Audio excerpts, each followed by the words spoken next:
Bonjour à tous et bienvenue sur cette vidéo de 410 Go. Nous allons parler de l'intérêt des guides d'achat pour un site e-commerce en termes de référencement. Alors, qu'est-ce qu'un guide d'achat sur un site e-commerce? Alors, je vous arrête tout de suite, il ne s'agit absolument pas de ces bons vieux comparateurs de prix utilisés par les référenceurs de France et de Navarre pour faire de l'affiliation. Non. Ce que nous allons évoquer aujourd'hui, ce sont les guides d'achat qui sont une technique SEO qui allie à la fois sémantique et maillage interne et un petit peu d'inbound marketing aussi, qui vise à augmenter le positionnement de vos mots-clés à fort trafic. Mais pas que. Pourquoi? Parce qu'en fait, le guide d'achat, c'est le nom que nous donnons ici chez 410 Go à une technique qui s'appelle le cocon sémantique. Alors, quel est l'intérêt de cette technique? L'intérêt de cette technique, c'est d'expliquer à Google et aux internautes que vous maîtrisez l'intégralité du sujet qui est environnant du produit que vous essayez de leur vendre, produit ou service, bien entendu. Ce qu'il faut avoir en tête, c'est qu'un prospect, avant de devenir un prospect, il cherche de l'information pour acheter. On n'achète pas tout sur un coup de tête. Il y a plein de choses qui nécessitent de prendre de l'information, peu importe le prix. On peut se demander si ce produit est celui qui est fait pour vous, s'il va bien résoudre un problème. Et l'idée, c'est d'expliquer aux internautes en amont de leur acte d'achat que le produit que vous vendez, c'est bien celui qui est fait pour eux. L'énorme avantage de cette stratégie, c'est que contrairement aux pages commerciales, qui ont un fort enjeu, qui ont beaucoup de concurrence, qui vont donc coûter cher à la fois en termes de stratégie SEO, mais également de budget Google Ads, parce que si vous essayez d'acheter de l'ad sur ces requêtes, ça va vous coûter très cher assez rapidement, et bien l'idée, c'est d'aller se positionner en amont. Si on va se positionner en amont, on va se retrouver sur un certain nombre de requêtes qui sont tout autant tapées, mais avec beaucoup moins de concurrence parce que vos confrères, vos concurrents, eux, vont directement droit au but et ne s'intéressent qu'au client qui est prêt à acheter.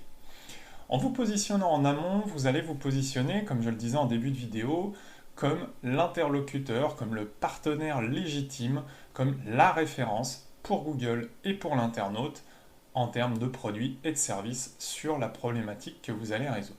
Voilà. L'intérêt aussi, c'est que sur une page produit, sur une page de service, une landing commerciale, on a souvent du mal à bien développer l'intégralité des problématiques auxquelles nous apportons une solution. Grâce à un guide d'achat, on va pouvoir faire un ensemble de contenus qui chacun va pouvoir traiter les différentes problématiques. Grâce à ça, vous allez avoir un ensemble de pages qui vont permettre de mettre en place une arborescence qui va permettre de venir, grâce au maillage interne, pousser la page commerciale. Alors comment ça se passe pour la mise en place? Bien entendu, il faut qu'on définisse une liste d'expressions à cibler.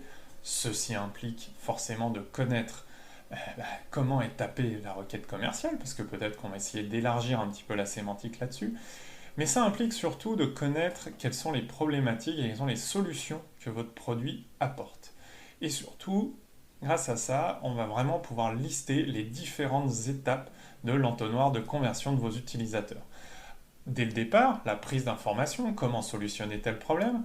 Ensuite, quel est le meilleur outil pour répondre à ce problème. Et puis enfin, comment bien choisir et pourquoi pas comment entretenir ce produit derrière si c'est quelque chose qui nécessite de la maintenance ou comment l'utiliser au quotidien.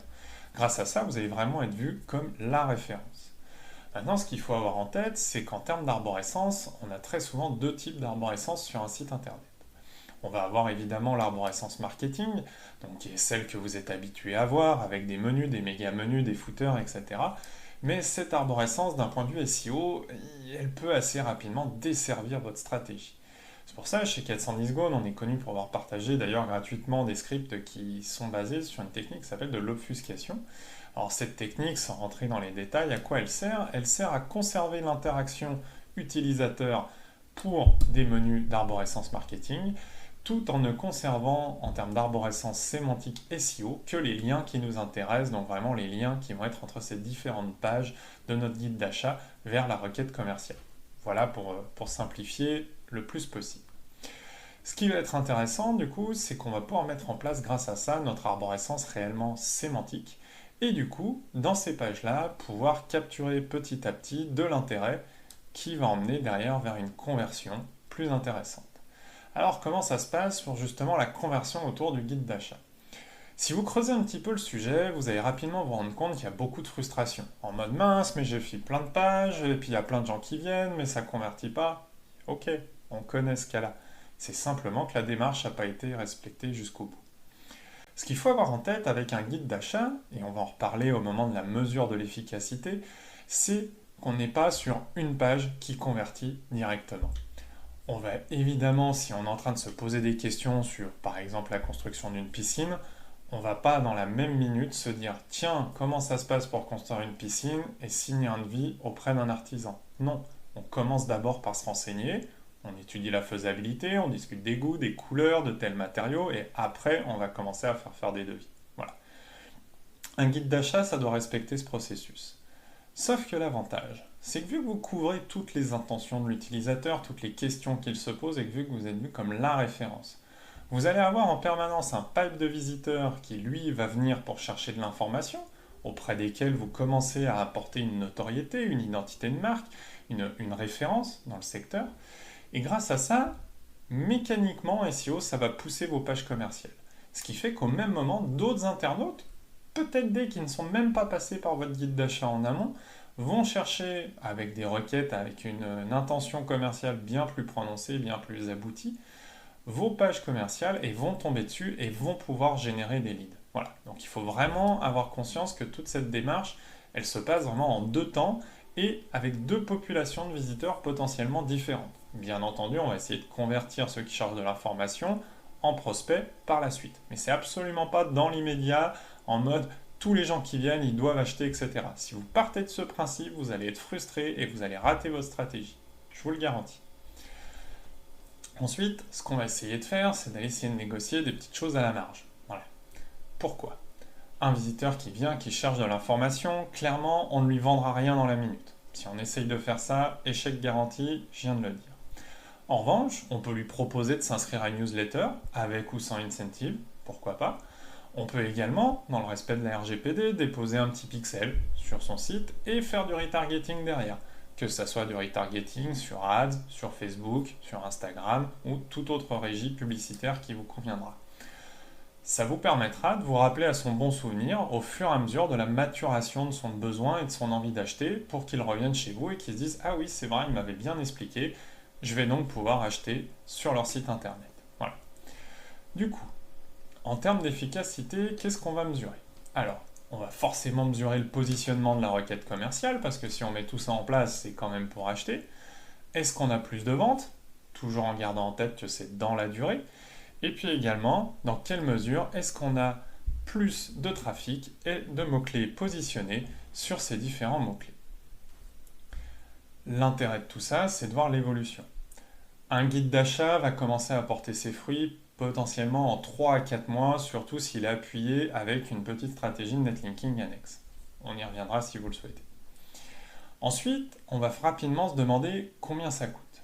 Bon, et bien c'est tout simple, ça va dépendre du coût de la concurrence. Si vous êtes en train d'essayer de vous positionner sur quelque chose qui, pour faire simple, coûte très cher en AdWords, vous avez de grandes chances que vous ayez besoin de faire beaucoup de pages sur votre guide d'achat. Si vous êtes sur quelque chose, un besoin d'un commerce local, un peu plus simple et sans concurrence, vous pourrez mettre beaucoup moins de pages. Potentiellement, démarrer quelque chose à 10-15 pages peut suffire sur quelque chose de très niché. Sur un besoin plus concurrentiel, on peut fréquemment dépasser la centaine de pages. Voilà, c'est pour vous donner un ordre d'idée. Ensuite, va venir l'étape de rédaction des contenus. Et par contenu, j'ai dit rédaction, mais il n'y a pas que du texte. En termes de contenu, il va falloir voir si vous êtes capable de rédiger vous-même. La rédaction sémantique, c'est une discipline à part entière dans la rédaction web. Si vous avez déjà été formé, pourquoi pas, le faire vous-même, ça vous permettra d'économiser. Attention, il y a vraiment, je l'ai dit, des points très précis à respecter. Sinon, vous pouvez le sous-traiter à une agence dont c'est le métier, qui a été formée à ces règles. On a parlé de contenu, mais le contenu, c'est pas que du texte aujourd'hui. On a beaucoup de requêtes qui vont être présentes sous forme de vidéos, d'infographies, de photos, qu'il va falloir être capable de présenter pour répondre à la bonne intention de recherche de l'internaute.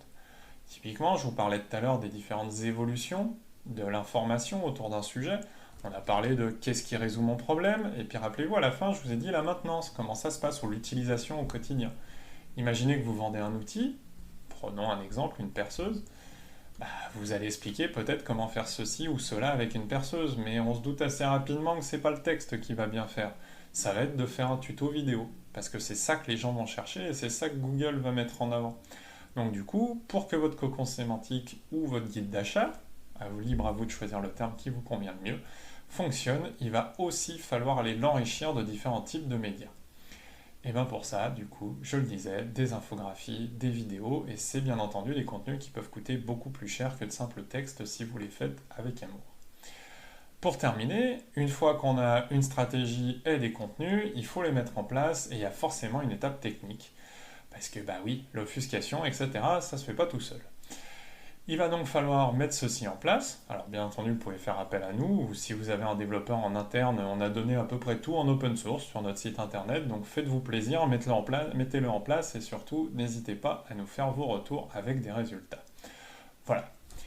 Eh bien écoutez, j'espère que j'ai couvert pour vous tout le tour justement de cette stratégie de guide d'achat. Bien entendu, si vous avez des questions, n'hésitez pas à les laisser dans les commentaires. On y répondra soit directement, soit dans une prochaine vidéo. Et puis bien entendu, on reste dispo et surtout à très vite. Abonnez-vous. Ciao!